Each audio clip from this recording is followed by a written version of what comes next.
Mapa conceptual y mapa mental no son lo mismo, técnicamente hablando. Ambos organizan y relacionan ideas e información.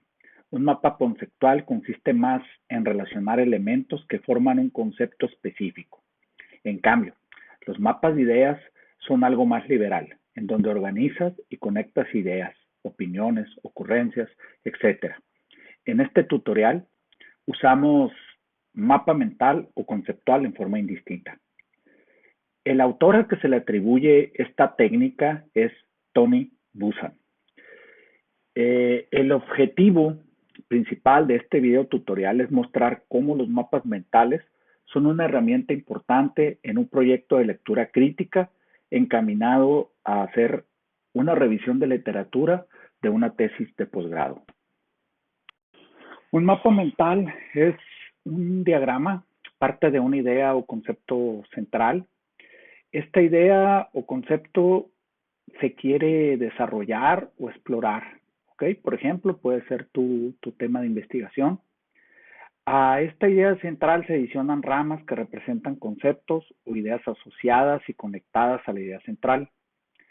Las ramas son elementos que construyen la idea o concepto central. Las ramas a su vez se ramifican, incluyendo otros elementos, dando mucho más detalle a la idea o concepto central. El diagrama busca potenciar la percepción visual, por lo que se recomienda usar colores, imágenes y dibujos.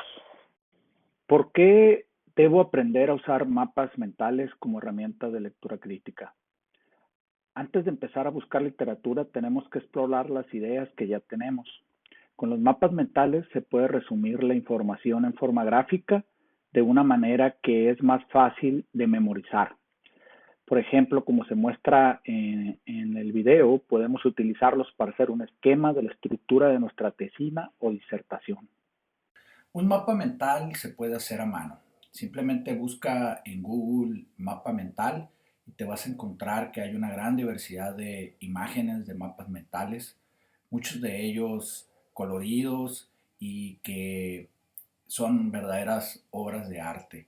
Este mapa mental que les muestro ahorita en la pantalla, en el video, es un mapa que elaboré desde la idea central de los ODS o los Objetivos de Desarrollo Sostenible de las Naciones Unidas.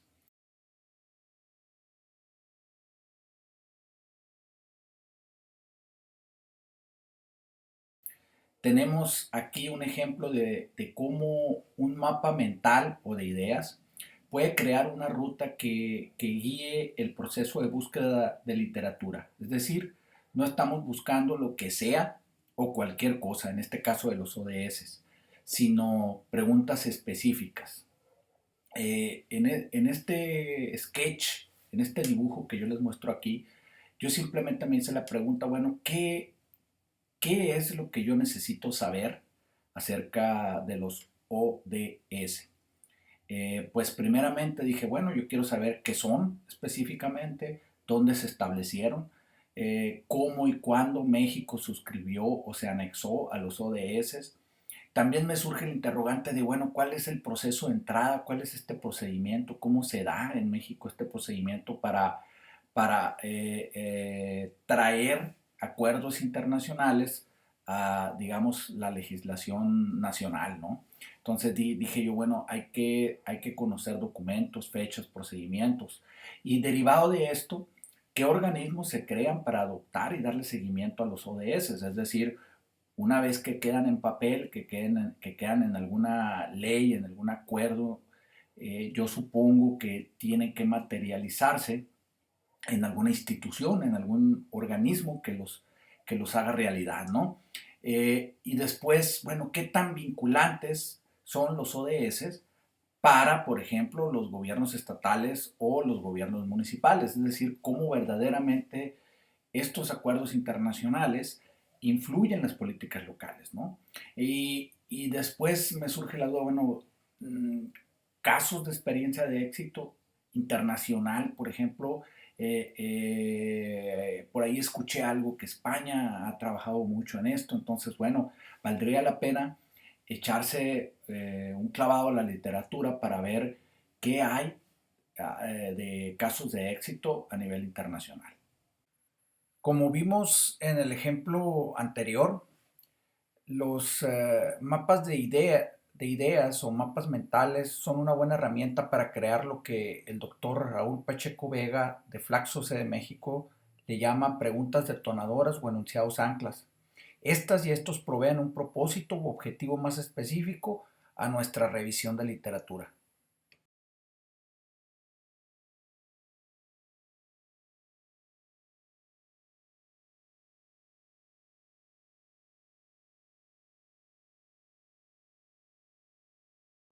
Un mapa conceptual o un mapa de ideas lo puedes elaborar en una hoja de papel y a mano. Pero hoy en día con prácticamente todo lo digitalizamos, todo lo hacemos en electrónico. Entonces, para esto ocupamos un software. ¿Qué criterios son los que vale la pena tomar en cuenta cuando uno elige un software? Primeramente, este tiene que ser funcional, es decir, tiene que servir para nuestros propósitos mínimos. En este caso, construir nuestro mapa de ideas o mapa conceptual. Obviamente, de preferencia que este sea gratuito o que sea de bajo costo o asequible. Es decir, no queremos gastar una fortuna, ¿no? No digo que los softwares que muy caros no valgan la pena, pero para nuestro caso, con un software de bajo costo está bien, ¿no? Otra cosa importante es que sea popular, es decir, no queremos que de pronto desaparezca o se deje de actualizar. Eh, eh, y pues perdamos nosotros la información que podamos tener contenida en este, ¿no? Es importante principalmente cuando uno está desarrollando un curso que el programa, que la aplicación sea multiplataforma, que funcione en Mac y que funcione en Windows. También queremos que sea estable, es decir, que no se congele, que no se cierre súbitamente, que no presente errores. Y también es importante que permita el almacenamiento en la nube y que existan versiones para dispositivos móviles y que podamos nosotros sincronizar nuestro trabajo a través de estos. Después de probar varios programas, varias aplicaciones para tratar de hacer mapas de ideas o mapas conceptuales, terminé usando este app que se llama MindMapple. Realmente es barato, es decir, yo adquirí pagué por la aplicación, es decir, no usé la versión gratuita. Eh, Trabaja en las dos plataformas, en Mac y en Windows. Eh, lo puedo usar en mi celular, lo puedo usar en mi tableta, en mi iPad, y lo puedo en mi iMac y en mi computadora, ¿no? En mi Mac. Entonces se sincroniza muy bien, trabaja en la nube, o sea, lo puedes usar a través de Dropbox, a través de iCloud o el Google Drive. Y es estable, es decir, nunca se ha quedado congelado, se ha apagado súbitamente. Y creo que es suficiente para el trabajo que hay que desarrollar. Entonces, esta es la herramienta que realmente yo recomiendo que usen para construir los mapas mentales o los mapas conceptuales.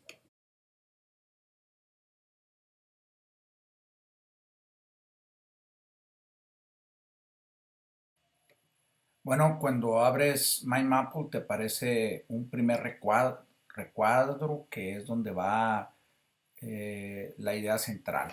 Ahí es donde anotamos nuestro tema de interés. Por ejemplo, en este caso voy a poner acceso a espacios verdes públicos.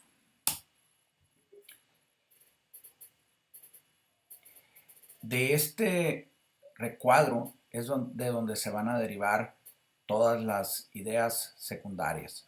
Para crear una rama a partir de este recuadro, lo único que hacemos es dar clic en el cuadro y arrastrar hacia afuera.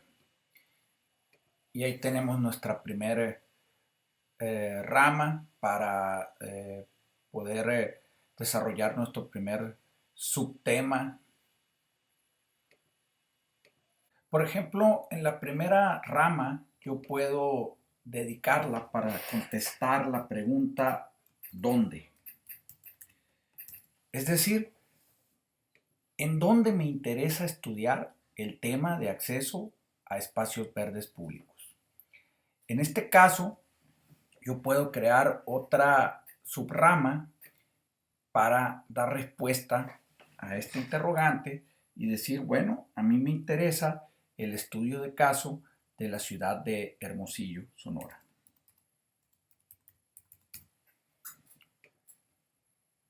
Después puedo crear otra rama desde la idea central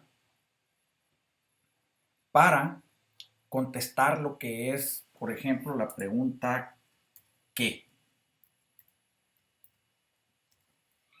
Es decir, ¿cómo defino lo que es mi objeto de estudio o mi tema de estudio? Entonces, podemos usar definición.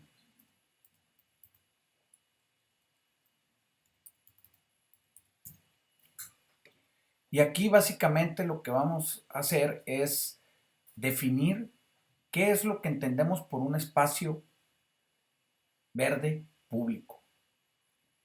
Esto de aquí es una necesidad, es decir, es trabajo que hay que hacer investigación, hay que revisar literatura para tratar de nosotros integrar un concepto que, es decir, cómo se define lo que es un espacio verde público. De aquí podemos derivar por ejemplo, una primera pregunta detonadora al decir, bueno, sacamos una rama y decimos qué espacios. Es decir, a qué espacios nos estamos refiriendo. Y todavía podemos desarrollar más esto y darle una respuesta y decir, bueno, nos estamos refiriendo a parques, plazas, jardines urbanos.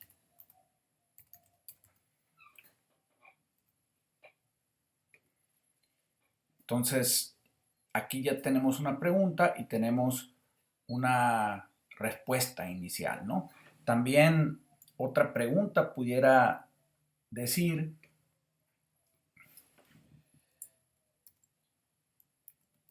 ¿qué entendemos por público? Entonces, esta pregunta, que es un poquito más difícil de contestar, quizás nos exija que hagamos cierta revisión de literatura académica, ¿no? Pero bueno, hasta ahorita tenemos, no sé, por alguna razón tenemos nuestro mapa, perdón, de ideas de un solo color. Vamos a suponer que queramos cambiar el color, por ejemplo, de esta rama. Entonces lo que hacemos aquí es pinchamos donde dice propiedades y aquí, por ejemplo, nos puede cambiar varios atributos de lo que es los nodos y las ramas. Entonces vamos a cambiar de color y vamos a usar el color amarillo, por ejemplo, ¿sí? Para simplemente diferenciarla de esta de aquí de arriba. Y luego después podemos ir a tema y cambiar los temas, ¿no? Automáticamente podemos dar diferentes combinaciones de colores, ¿no? A esto. Otro aspecto importante también es que podemos agregar notas, ¿sí? ¿Qué entendemos por espacio? Entonces aquí podemos decir hay que hacer revisión de literatura. Entonces nos puede servir aquí como un recordatorio, ¿no? De que en ese momento nos surge la idea de que, bueno, tenemos que echarnos un clavado a la literatura revisada. También esto nos permite agregar ligas a documentos, ¿sí? Por ejemplo, podemos agregar, nada más para un ejemplo, ¿no? Podemos agregar, por ejemplo, una liga a este documento, ¿no? Que se llama acueducto. Entonces lo abrimos y aquí tenemos una liga a este documento, ¿sí? Que lo podemos accesar, por ejemplo, en el futuro, ¿no? Es un documento que tenemos en nuestro ordenador. Entonces también podemos crear ligas a hipervínculos, es decir, ligas a Internet. Aquí, por ejemplo, podemos pegar un URL, ¿no? A una página que nos interesa o a un artículo que nos interesa. También podemos agregar fotografías, ¿sí? Podemos agregar fotografías al mapa. Por ejemplo, aquí voy a agregar una fotografía a este último nodo. ¿Qué tal si agregamos aquí la fotografía de un parque urbano? Entonces, básicamente subimos la imagen de un parque urbano. Aquí la tenemos ya. Entonces, podemos jugar con el tamaño de la imagen. Y aquí tenemos la imagen. Yo casi siempre suelo agregarle un hipervínculo del lugar donde, o de la referencia, ¿no? De dónde la tomé, la imagen. Aquí está. Entonces,